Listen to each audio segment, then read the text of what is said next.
We're going to talk about two words here, resonance and dissonance. When you have a conversation with another person, be it an employee, your spouse, your boss, whoever, and in the course of this, you're dealing with maybe some conflict or you're just working with them on something. When you walk away, there's a residue that's left as a result of your conversation. And that residue has elements of resonance and dissonance. When you resonate with somebody, and maybe you know some people like this, that you just really connect with them. And when you sit down and talk, it's a great meeting. You're able to, you get right on the same wavelength. You tune into each other, and you're a great team together. And then you have other people that's not the case at all. You get together, and there's this just resistance, and we're not connecting, and you feel the dissonance that's left. If you ever have to counsel an employee about a bad behavior, there is a tendency to create dissonance in the process of talking to them. Why do you think people avoid it? Because you can feel the dissonance, and it's just easier to avoid it. It's not so bad. Yeah, the problem itself creates a little bit of dissonance, but maybe it'll go away if I ignore it. It doesn't go away if you ignore it. And if you know how to communicate with somebody effectively, you can sit down with them, you can resolve it, you can counsel them, you can come up with a solution, and when you walk away, they feel a sense of resonance.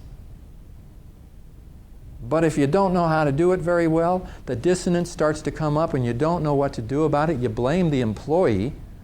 It's their resistance, it's their problem, or whatever. See, I do a lot of coaching, and I rarely coach with the employees, I coach with the managers. And I try to put the ownership back on them and say, one of the reasons you're getting so much resistance from this employee is not necessarily that it's a bad employee. You just don't have the skill set to be able to tune into this person and turn them around and resonate with them. Well, what do we do, though, if we don't agree with each other? Hey, I don't agree with people half the time. But it's really not about agreement. I mean, teams are not great teams because they all agree. The best teams I've known, there's tons of disagreement. They sit around the table, and sometimes they bang on the table, and sometimes there's all kinds of shouting and everything else, but they're getting it out on the table, they're communicating, they're working it, and when they get up from the table, everybody's on board. Maybe somebody was there saying, I disagree, we should do it this way, and the decision is made, and it goes contrary to what they felt. But they're able to say, okay, I'm going the way of the team. Get up in unity, right? Mm-hmm. I mean, Yeah. Spread it out between lower. I mean. Well, how? Absolutely. Yeah, the us versus them attitude is created often because of poor managers, poor leaders. They go back with dissonance after the meeting, and they say, well, this is what was decided. I'm supposed to announce that nobody's getting a cost of living increase this year, and I think it's ridiculous, and our medical benefits went down, but that's the way it is. Or some other decision was made. I can't believe sometimes, I mean, keep it in the room with the managers. Vent, talk about it, say whatever you need to say, work it out, get on board, and become a unified management team. And get over it. Now, go talk to your employees. Your job is to help them with their perspectives. When you give them the news, they will automatically feel negatively enough about it without your commentary. If any commentary is needed by you, it's to help them to see what they're not seeing, the other side of it. Yes, it's going to cost more for our medical benefits this year. But let me tell you about what's going on in the industry and what's happening and what we did. We fought a battle with the insurance companies for 6 months over this thing, and this is what we ended up with. And the net result is you're going to have better coverage than you had before. Yes, it's going to cost you a little more. Okay, so you're doing a sales job. The sales job is about helping them to get a different perspective than the one that they automatically get when they find out it's going to take more is going to be taken out of my paycheck. That's your job. This is a business. You are the leaders. It's your job to rally around the decisions that are made, even though they weren't the decisions that you would have made. For you to see yourself as us. You know, the thing that had to happen in that class I was talking about with these young upcoming leaders is to get them to change their identity. Because these were people who were used to being the employees, us versus them. And now they were saying to me, this company doesn't live by these values. This company doesn't follow this mission statement. And I'm saying, you're talking about yourself.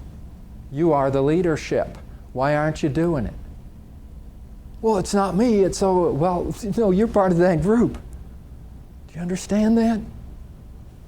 So now it's up to you to have a greater influence. That's all we can ever do, is to increase our sphere of influence. To influence the people around us if there's things that are going on that we don't like, things that need to change. And as you learn to increase your personal power, which is your ability to influence the behavior of other people, and you learn how to do that with people above you, and your peers, and the people under you, and the people in your family, then you move away from victimhood, you move towards ownership, you're modeling leadership, and you own it all. The good, the bad, and the ugly. You own your family.